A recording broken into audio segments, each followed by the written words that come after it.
트럼프는 상대 국가를 바라볼 때 그 나라가 동맹국이냐 우방국이냐 이런 이념적인 부분으로 안 쳐다봐요. 뭘로 바라보냐면 우리한테 흑자 내주냐 적자 내주냐 이겁니다. 상대 국가가 내 물건을 사줘야 됩니다. 근데 이제 우린 그 생각하잖아요. 트럼프가 됐으니까 다 죽고 미국만 살아. 네. 그럼 미국만 살면 이 무역 적자를 어디다 팔아요? 미국 물건을 누가 사줘야 되는데. 그렇죠. 누군가 사줘야 되죠. 네. 그럼 누군가 사주려면 그 나라가 성장을 하면서 내수 성장이라도 하면서 미국 물건을 사줄 수 있어야 되거든요. 네. 그럼 달러가 계속 강해요. 그러면 미국 물건 어떻게 사요? 그렇게 비싼데. 네. 되게 잘 치는 타자. 막 이렇게 네. 딱 타석에 진짜 홈런 타자 딱 들어오면 외야수가 뒤로 물러납니다. 뭐 이런 얘기 하잖아요. 네. 지금 우리가 일기를 겪어봤기 때문에 다들 와 멀리 치겠네 해가지고 다 지금 물러나고 있는 거거든요. 근데 어떤 때는요.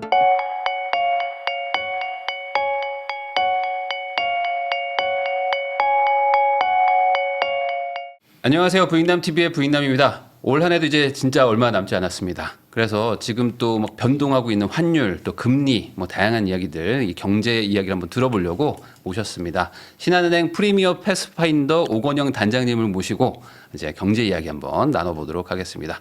안녕하세요. 네, 안녕하세요. 아니 그 이제 이름이 항상 이게 나오실 때마다 이게 진급이라고 해야 될까요? 직책이 점점 더 올라가셔가지고. 아니 제가 저희 부족 하나만 감투 하나 쓰고 지금 이제는 하려고 하는 게 있습니다. 단장님이 되셨습니다. 예, 이제 저기 말씀하실 때 좀 길어서 당황하셨을 텐데. 프리미어 패스파인더 오건영 단장님. 이제 프리미어가요. 네. 신한 프리미어라고 해가지고 신한은행하고 신한증권하고 웰스 매니지먼트 관련돼서 브랜드를 하나 만든 게 있어요. 네. 그게 이제 새로 론칭한 저희 프리미어 브랜드고 그 브랜드 하에 이제 패스파인더라는 조직을 하나 만들었어요. 네. 이게 신한은행하고 마찬가지로 증권에 리서치도 그렇고 되게 이제 좀 진짜 전문가분들이 많으시거든요. 세무나 부동산이나 법률이나 그렇겠죠. 여러 분야가 전문가분들이 있는데 한 88명 정도 되세요. 어이구. 저도 그 정도로 많은지 몰랐는데 이제 그렇게 쭉 있으면은 그분들이 이제 특히 이제 맞춤형으로 네. 고객님들 이제 상담을 해드리거나 투자하시는 분들 이런 것들 이제 저희가 역할을 하고 있습니다. 그래서 거기서 제가 그냥 뭐 단장이라기보다는 총무 뭐 이런 개념으로 이제 그냥 하고 있습니다. 단장님 밑에 88명이 그런 얘기가 아닙니다. 그런 건가요, 진짜? 예. 진짜인가요? 맞는 거죠. 그러니까 뭐 그 밑에 있는 게 아니고요. 이제 저희가 약간의 애자일 조직처럼 딱 이렇게 또 다 나눠져 각자의 있고. 업무를 하시다가 이제 예를 들어서 한 투자자분을 대상으로 해서 네. 맞춤형 솔루션이 필요하다라고 할 때 그 중에서 이제 맞춤형으로 몇 분이 모여가지고 이제 애자일 팀이 되는 거죠. 그렇죠. 그렇게 이제 상담을 해드리고 이런 것들을 좀 지원하는 세금, 그런 역할을 하고 있습니다. 상속, 뭐 네, 채권, 그렇죠. 금리 다 따져가지고 해주는데 어쨌든 그걸 통솔하시는 단장님이시다. 네, 열심히 하겠습니다. 야, 대단하십니다. 점점 나오실 때마다 항상 또 이렇게. 아닙니다. 다음은 이제 사장으로. 전혀 별 말씀입니다. 네. 꼭 그렇게 되시기를 또 아닙니다. 바라고요. 네, 그럼 이제 한번 본격적으로 얘기 한번 여쭤보겠습니다. 어쨌든 지금 가장 이슈는 그 트럼프 당선된 이후로 그 다음에 지금 뭐 미국 증시 막 튀고 막 환율도 막 올라가고 약간 뭐 조정은 뭐 이제 진정되긴 했지만 너무 갑자기 막 바뀌니까 도대체 이 트럼프 당선이 한국 경제에 어떻게 영향을 미치는 건지 제일 궁금하더라고요. 일단 뭐 누구도 이렇게 예측하기는 참 어려운 건데요. 이제 이렇게 말씀을 드릴게요. 트럼프라는 사람에 대해서 이제 바라볼 때 저희처럼 약간 마켓을 좀 긴 관점에서 바라보는 사람들은 되게 힘들어해요. 왜냐하면 어디로 튈지 모르거든요. 네. 트럼프는 변동성을 말하는 것 같아요. 네. 왜냐하면 일관된 게 잘 안 나오는 게 참고로 하나 말씀드릴게요.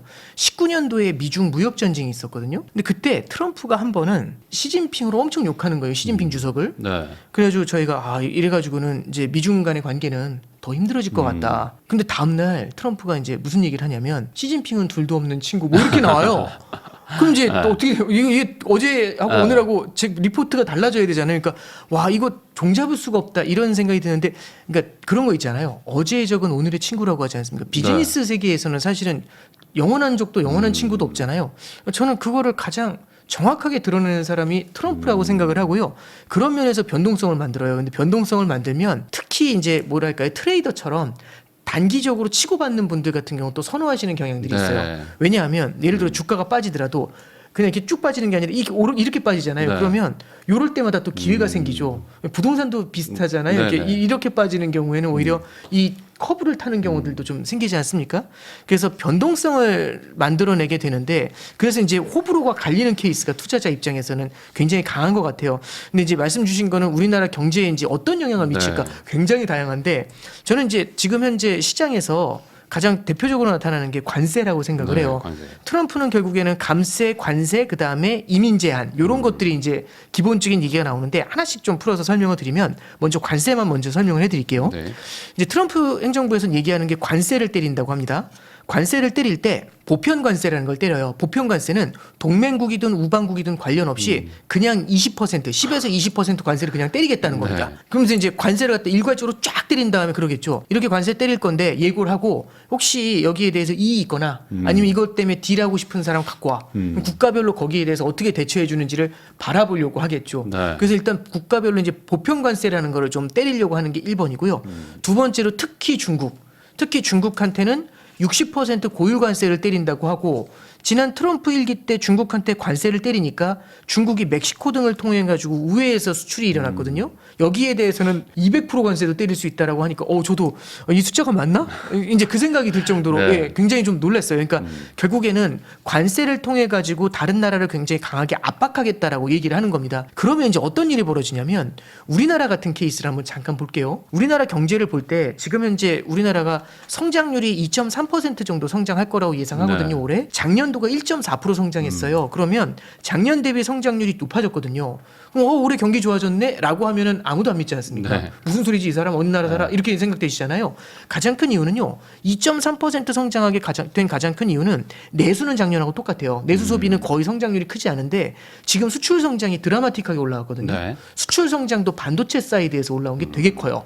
그런데 지금 보면은 이 수출도 결국에는 대중 수출은 굉장히 힘든데 네. 지금 미국 경기가 좋잖아요. 그래서 대미 수출을 많이 해서 지금 대미 무역 흑자가 사상 최대예요. 450억 불 가까이 되거든요. 네. 와 수출 잘해서 너무 좋다. 그러니까 물론 좋고 우리가 어려운 여건에서 정말 우리 기업들이 북미 비즈니스를 통해 가지고 정말 센스 있게 어려움을 극복한 거죠. 그러니까 그건 진짜 자랑스러운 일인데 문제는 하필이면 트럼프가 있을 때 네. 사상 최대 무역 흑자잖아요. 그러니까 이제 네. 맞아야 되네. 그렇죠. 이제 이게 이 말씀드리면 예전에 한미 FTA가 네. 2007년도에 있었어요. 한미 FTA를 한 다음에 트럼프가 2016년도에 들어오면서 한미 FTA 같은 정책이 이런 협정이 사상 최악의 딜이라고. 그리고 나프타 이런 게 사상 최악의 딜이라고. 내가 올라가면 다 뒤집어 엎을 거라고 해서 2017년도 18년도에 걸쳐 가지고 한미 FTA 재협상을 해요. 네. 이제 그때 당시에 이제 그 한미 FTA 재협상했던 분들 책이나 이제 기사 인터뷰 같은 거 요즘 많이 읽어보거든요. 그런 거 읽어보면 되게 흥미로운 게 트럼프는 상대 국가를 바라볼 때 그 나라가 동맹국이냐 우방국이냐 이런 이념적인 부분으로 안 쳐다봐요. 뭘로 바라보냐면 우리한테 흑자 내주냐 적자 내주냐 이겁니다. 그러니까 우리한테 적자를 내주고 우리 돈 벌게 해주면은 좋은 나라. 우리한테 흑자 내가지고 우리 돈을 뺏어가서 우리 적자 만들면 나쁜 나라. 네. 그러니까 완벽하게 이분법이죠. 그러면 지금은 나쁜 나라지만 아니 잠깐만 이제부터 흑자 내게 해드릴게요. 이러면 좋은 나라로 바뀔 수 있는 거죠. 네. 그러니까 앞서 말씀드린 것처럼 이 사람의 이제 흑백 논리라는 건 결국은 비즈니스 관계에 있어서 결국엔 나한테 부를 주느냐 안 주느냐가 제일 큰 핵심인 것 같아요. 그러면 이제 우리나라 같은 경우 지금 사상 최대 대미 무역 흑자를 기록하잖아요. 네. 그럼 트럼프 입장에서 바라볼 때는 이거는 우리의 부를 빼앗아가는 사람이지 않습니까? 근데 이제 우리가 할 말이 있어요. 잠깐 들어보시면 우리가 대미 무역 흑자를 기록하는 게 여러 가지가 있지만 그중에 또 뭐도 있냐면 바이든 행정부 하에서 IRA라고 해서 네. 미국에 투자를 많이 하라고 하잖아요. 우리나라가 이제 우리나라 기업들이 미국에서 법인을 세운 다음에 그 법인에 설비 투자를 하기 위해서 우리나라에 있는 설비 같은 걸 가져와야 될 거지 않습니까? 그럼 이게 이제 수출 같은 걸 통해 가지고 일어나겠죠. 그래서 해외 이제 미국에 나가서 미국에 해외 투자를 하기 위해서 우리의 수출이 대미 수출이 늘어나는 게 분명히 있단 말이에요. 우리 뭐 장비들 막 들어갈 그렇죠. 테니까. 그렇죠. 네. 그러면 그 대미 무역 흑자는 사실은 미국 그렇죠. 위해서라는 표현은 그렇지만 미국에 투자하면서 미국한테도 좋은 거잖아요. 네. 그럼 우리가 흑자는 물론 많이 냈지만 미국에 투자하면서 당신들한테 좋은 흑자도 낸 거다. 이렇게 이제 얘기를 할 수 있잖아요. 그런 걸 안 따지는 형 아닌가요? 그렇죠. 그래서 이제 그 코멘트 중에 뭐가 있냐면 무역 흑자가 왜 일어났는지 그 원인에 대해서는 관심이 없다. 오로지 얼마나 일어난지 그 양과 그 방향성이 중요할 뿐이다. 그러니까 적자를 나한테 흑자를 내고 있다는 거 1번, 그리고 꽤 많이 내고 있다는 이 양적인 거 두 개, 요걸로 때리겠다는 얘기죠. 네. 그래서 쭉 나래비를 세우면은 일단 어디부터 걸려 나오냐면은 중국, 멕시코부터 시작을 해서 네. 독일 이렇게 쭉 내려가서 우리나라가 8, 9위에 한국이 딱 꽂혀 있어요. 네. 그럼 이거 때리겠냐 안 때리겠냐 하면은 관세를 때릴 수가 있는데 자 보세요. 그러면 관세를 때리게 되면은 그 나라에 대한 수출이 힘들어지지 않습니까? 네. 그 나라에 대한 수출이 힘들어지는데 문제는 우리나라가 지금 수출 의존도가 대중 수출 의존도가 확 줄어들면서 대미 수출 의존도가 같이 올라왔단 말이에요. 지금 네. 대중 수출 의존도보다 대중 수출보다 대미 수출이 살짝 더 높아졌어요. 그러니까 그만큼 미국 의존도가 높은데 이거를 관세를 때리면 우리나라 성장에는 영향을 크게 줄 수가 있겠죠. 네. 그러면은 만약에 관세를 때려서 우리가 무역 흑자가 줄어든다는 얘기는 달러 벌이가 잘 안 된다는 얘기잖아요. 네. 달러 벌이가 안 되게 되면은 우리나라의 달러가 부족해질 수 있으니까 달러가 세지겠죠. 네. 그래서 최근 보면은 환율이 막 1,400원 넘나들고 막 이러지 않습니까? 그래서 이런 것들은 환율의 상승 요인, 그 다음에 수출 사이드에선 성장의 둔화 요인, 이제 이런 걸 만들어내게 되는 이제 그런 악재로 작용할 수가 있습니다. 그래서 이제 다들 걱정할 수밖에 없는 건데. 근데 이제 그러면은 네. 제가 좀 궁금한 거는 네네. 그게 결국에 미국한테 도움이 되는 건가요? 관세를 일반적으로 다 매긴다는 게 예전에 이제 세계 경제 이게 성장에는 안 좋으니까 이걸 안 하지 않았을까 싶어요. 그러니까 이제 그 트럼프 행정부 하에 이번에 이제 USTR이라고 해서 그 USTR을 뭐라고 해야죠? 이제 미국의 이제 무역 그 협회 같은 거죠. 무역 네. 그 무역을 총괄하는 그 부서에서 라이트 하이저라는 사람이 이제 거기 다시 대표로 갈 거래요. 그 USTR 대표로 라이트 하이저가 다시 가게 될 텐데 이 라이트 하이저가 얘기하는 게 뭐냐면 이 고고하게 자유무역을 얘기하시는 분들이 있는데 고고하게 네. 그분들이 우리의 적이다. 아. 그분들이 우리 러스트벨트에 있는 노동자들을 전부 다 골로가게 만든 사람들이다. 네. 이제 이런 주장을 펼쳐요. 그래서 자유무역을 하면서 우리는 일방적으로 손실을 볼 수밖에 없었는데 그런 걸 선호하는 사람들이야말로 적이다라고 얘기를 하는 거죠. 그래서 자유무역이라는 건 허상에 불과하다. 바뀌지 않는 FTA란 존재하지 않는다. 네. 언제든지 바뀔 수 있다. 그러면 이제 다른 나라들 특히 미국의 무역 흑자를 내고 있는 나라들을 하나하나 뒤다보겠다라고 얘기하는 게 여기서의 포인트입니다. 근데 이제 잠깐 이제 말씀해 주신 거는 경제학적으로는요. 네. 무역이라는 게 굉장히 좋은 거예요. 왜냐하면 한 나라의 경쟁력이 있는 제품과 다른 나라의 경쟁력이 있는 제품을 서로 교환을 하는 거잖아요. 그렇죠. 그래서 우위가 있는 것들을 서로 바꾸게 되면은 효율성이 높아지는 그렇죠. 거죠. 서로가 가성비가 있는 걸 서로 네. 교환을 하게 되잖아요. 그럼 싼 값에 고퀄의 상품이 쏟아지니까 수요가 늘어나고 그럼 소비도 많이 일어나고요. 네. 그럼 이쪽에서 더 많은 생산을 일으키겠죠. 더 많은 생산이 일어나고 교역이 일어나니까 양쪽이 다 윈윈하는 일이 일어나고 그럼 이쪽도 이 다른 나라에 수출할 때 여기서도 효율성이 있으니까 이쪽의 생산도 늘어나고 마찬가지로 소비도 늘어나고 그렇게 해서 세계 경제의 파이를 키운다라는 게 일반적으로 자유무역에서 이런 걸 이제 선호하는 가장 큰 이유가 됩니다. 네. 근데 이제 그 미국 입장에서는 그렇죠. 미국의 소프트웨어라든지 이런 서비스업의 수출에 있어서는 압도적이에요. 다른 나라보다. 근데 네. 제조업이 무너지고 있죠. 저는 좀 어떤 면에서는 미국도 좀 너무하는 게 크게 성장하고 있지 않습니까? 네. 크게 성장을 하는데 결국에는 이게 큰 성장의 파이가 한쪽으로만 너무 많이 몰리니까 다른 쪽이 모자라잖아요. 그러니까 자체적으로 이렇게 배분하면 그렇죠. 되는데 그러면 왜 자기들끼리 이거를 좀 배분하면 되는데 왜 그게 우리한테 아니라 하냐 이거지. 그렇죠. 그런데 딱 딴 데 보는 거죠. 누가 우리 걸 이렇게 네. 여기가 힘든 이유는 이 위에서 다 가져가서가 아니라 네. 너희들이 우리 파이를 뺏었기 때문이다. 이제 이 논리로 가는 거잖아요. 이해가 가는 부분도 있지만 좀 결국에는 우리나라의 관점에서 바라볼 수밖에 없는 건데 조금 어려운 부분이 있죠. 아, 그러면은 저 궁금한 게 또 하나가 네. 우리는 일방적으로 관세를 그냥 얻어맞기만 합니까? 아니면은 뭐 상호 어떤 뭐 이렇게 뭐 보복이라고 하면 좀 그렇고 뭐 이렇게 우리도 뭐 어떤 뭐 하는 게 있나요? 아니, 일단 제가 관세 쪽에 대해서 네. 좀 이렇게 설명을 해드리면 개인적으로는 관세를 물론 이제 때리겠지만 국가별로 똑같이 때리진 않고 조금씩은 차등을 두게 될 것 같아요. 말을 얼마나 잘 들어주냐. 이건가? 그렇죠. 그러니까 말도 잘 들어주는 것도 있지만 무엇을 선물로 주느냐가 더 포인트인 것 같아요. 네. 관세라는 건요. 이게 목적이 아니거든요. 관세를 때리는 게 목적이 아니라 관세를 때리는 건 수단이에요. 그럼 왜 관세를 때리는데 네. 내가 저 나라한테 적자를 보고 있으니까 저 나라의 관세를 때려서 상대 국가의 제품의 가격을 올려버리는 거잖아요. 네. 그럼 제품의 가격이 올랐으니까 우리가 살 때 부담이 되잖아요. 가격 부담이. 그럼 이쪽 물건을 덜 수입하겠죠. 네. 이래서 관세를 때리는 거지 않습니까? 상대를 압박하기 위한 목적으로. 네. 근데 잠깐만 보세요. 아까 제가 관세를 때리니까 어떤 일이 벌어지냐면 상대국의 통화가 약세로 가지 않습니까? 네, 네. 무역 흑자가 줄어든다는 그러네요. 기대 때문에. 그래서 우리나라 원화도 약세잖아요. 미국이 한국에 10% 관세를 때렸어요. 네. 근데 원화가 10% 하락합니다. 그러면 미국 네. 입장에서는 관세 때려서 10% 가격 올렸는데 원화가 10% 하락했으면 가격이 똑같은 거예요. 그래도 또 낮출 수 있으니까. 그렇죠. 이게 그러면은 10% 관세 때렸는데 10% 싸게 들어오는 거잖아요. 환율이 네. 떨어졌기 때문에. 네, 통화 가치가 떨어졌기 때문에.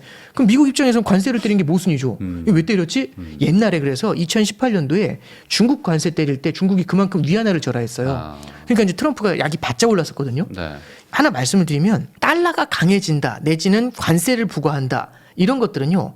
목적이 아니라 수단입니다. 네. 그럼 목적은 뭐냐? 무역 적자를 줄이는 데 있습니다. 아까 말씀드렸잖아요. 상대를 평가하는 가장 큰 기준. 나한테 흑자느니 적자느니 이게 기준이라고 말씀드렸잖아요. 그래서 딱 봤는데 이 사람을 갖다가 그럼 뭔가 이렇게 너 우리 거 물건 사. 지금 너 돈 벌면 안 돼. 이러면 저쪽이 그냥 말을 안 듣잖아요. 네. 그럼 이제 뭔가로 압박을 해야 되지 않습니까? 그럼 관세 때릴 거야. 이제 이렇게 가져야 되죠. 그러니까 관세를 때린다는 것 자체가 관세를 때릴 거야라고 하면 저쪽이 무언가 액션을 해줄 거지 않습니까? 카운터 오퍼를 줄 거지 않습니까? 네. 때리지 마세요. 살살 하시면서 제가 대신에 이거 해드릴게요. 이런 얘기들을 할 수 있죠. 그래서 뭐가 있냐면 결국의 목적은 무역 적자를 줄이고자 함이잖아요. 네. 그럼 무역 적자는 뭘로 줄일 수 있는데 미국의 물건을 사주면 돼요. 네.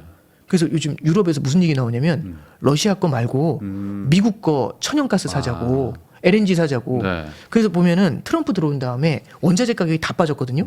왜냐하면 트럼프가 거버먼트 랜드라고 해서 국유지에 있는 원유 생산을 늘려가지고 기름을 퍼붓겠다고 해요. 네. 원자재 관련 그렇죠. 가격이 다 빠졌는데 미국산 천연가스 가격만 혼자 뛰어요. 그럼 이건 뭐지? 결국에는 다른 나라에서는 뭐라고 하겠습니까? 뭘 사주겠습니까? 이거라도 그렇죠. 사서 미국산 적자를 서로 농산물, 미국산 천연가스 이런 것들, 미국산 아니면 원유 같은 것들 이런 것들을 갖다가 결국에는 뭔가 줘야지 좀 네. 덜 할 거잖아요. 그러면 러시아 거 사느니 어차피 살 건데. 근데 대신 비싸겠죠. 좀 네, 가격이 좀 조금 비싸죠.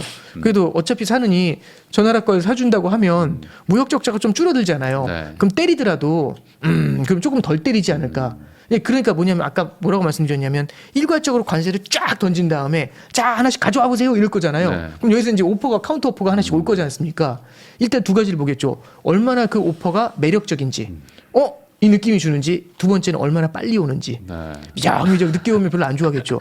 근데 이양할 거 빨리 그렇죠. 먼저. 아. 근데 이제 잠깐 보시면 직관적으로 한번 생각해 보시면 우리나라하고 유럽하고 네. 볼게요. 우리나라하고 유럽하고 어디가 먼저 액션이 올 것 같으세요?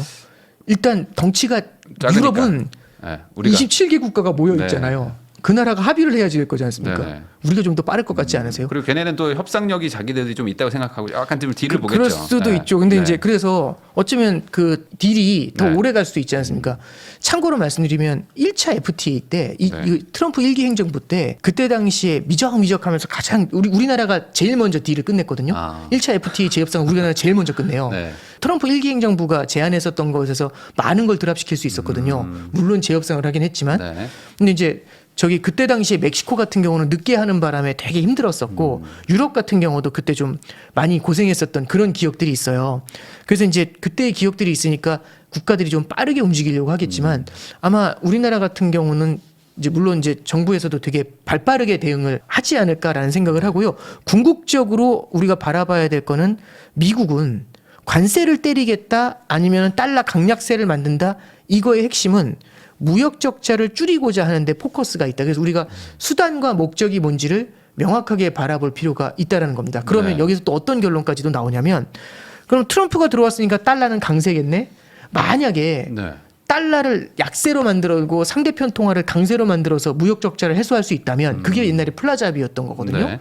그럴 수만 있다면 달러 약세도 얼마든지 미국은 더 선호할 수도 있겠죠. 그럼 달러 약세로 간다는 건 어떤 방법을 쓴다는 건가요? 이게? 이게 라이트 하이저라는 네. 사람 말씀드렸잖아요.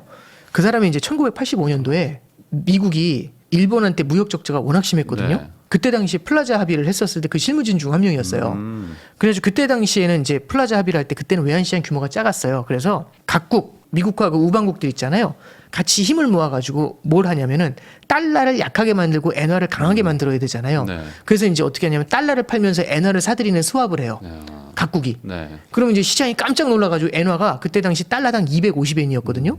그게 딱 1년 만에 달러당 120엔까지 빠져요. 그러니까 원래는 250개의 엔화가 있어야 1달러를 살 수 달러가 있었는데 비싸진 거죠. 그렇죠. 이 120개의 엔화가 있어도 1달러를 살 수 있을 정도로 엔화가 강세를 보였던 거죠. 그러니까 이제 이렇게 그때 당시에는 각 국이 모여가지고 외환 시장에서 일정 수준 개입을 할 수가 있어요. 네. 그렇게 해서 조절할 수 있는데 지금 같은 경우는 그때하고 라이트 하이저도 최근에 인터뷰에서 똑같은 얘기를 하는데 지금은 그때하고 달리 외환 시장의 규모가 너무 커져가지고 정부가 개입해가지고 그렇게 막 바꿀 수는 없어요. 옛날처럼 막 2배 절상하고 이런 게 안 되거든요. 네. 지금은 대신에 뭘 하냐면은 방향은 줄 수가 있죠. 예를 들어서 우리나라도 연준이 기준금리 인하한대 그러면 채권 시장 규모가 그렇게 끄지만 금리가 확 내려가잖아요. 그러니까 쏠림이 나타나지 않습니까? 네. 그럼 예를 들어서 미국에서 달러 약세 공조를 한대라고 하잖아요. 그럼 또 이제 달러 약세에 대한 방향성이 나올 거라는 생각을 하니까 시장이 확 밀고 갈 수 있죠. 근데 이제 이거는요. 옛날처럼 막 2배 절상 이런 게 아니라 뭐 10% 절상셔라 이런 것들 만들 수 있고 참고로 하나 말씀드리면 1기 FTA 때 말씀드렸잖아요. 트럼프 1기 때 보시면 2016년도에 트럼프가 당선이 되자마자 16년도에는 달러가 어마어마하게 셌어요. 그래가지고 원달러 환율이 1,100원에서 1,200원까지 올라갔거든요. 네. 근데 딱 딱 1년 만에 2017년도 1년 동안에 환율이 쫙 빠지면서 2018년도에 1,050원까지 빠졌어요. 그때 당시에 전 세계 통화가 다 달러 대비 강했거든요. 네. 그래서 달러 약세, 유로 강세, 달러 약세, 위안 강세, 달러 약세, 원화 강세 이런 그림 딱 구도 만들어졌는데 그게 이제 달러를 약세로 만들어서 다른 나라가 물건을 사도록 만드는 이제 그런 케이스였다는 거죠. 그래서 결국에 우리가 꼭 보셔야 될 건 뭐냐면 미국의 목적이 뭐냐? 네. 무역 적자를 줄이는 데 목적이 있죠. 달러를 강하게 만드는 게 목적이 아니고 그다음에 관세를 때리는 게 목적이 아니죠. 그래서 우리가 너무 이제 관세냐 달러 강세냐 이제 이런 것들에 너무 포커스를 두시는 것도 물론 이제 그 중요한 이슈겠지만 반대편도 한번 진짜 목적이 뭔지 그걸 한번 좀 주시해 볼 필요가 있습니다. 그러면은 미국의 어떤 입장에서 아까 뭐 러스트벨트 이런 얘기도 해주셨지만 네네. 제조업을 좀 부흥시켜 가지고 네. 하겠다는 그런 방향도 분명히 있을 거 아니에요. 그렇죠. 그러면 제조업이라는 건 기본적으로 약달러를 좀 바라는 거 아닙니까? 예. 실제로 그래서 2017년도에 그래서 이제 약달러가 나왔었던 거고요. 저는 이제 생각을 하는 게 이렇게 보시면 될 것 같아요. 플라자 합의 때 엔화를 2배로 절상해 버렸잖아요. 네.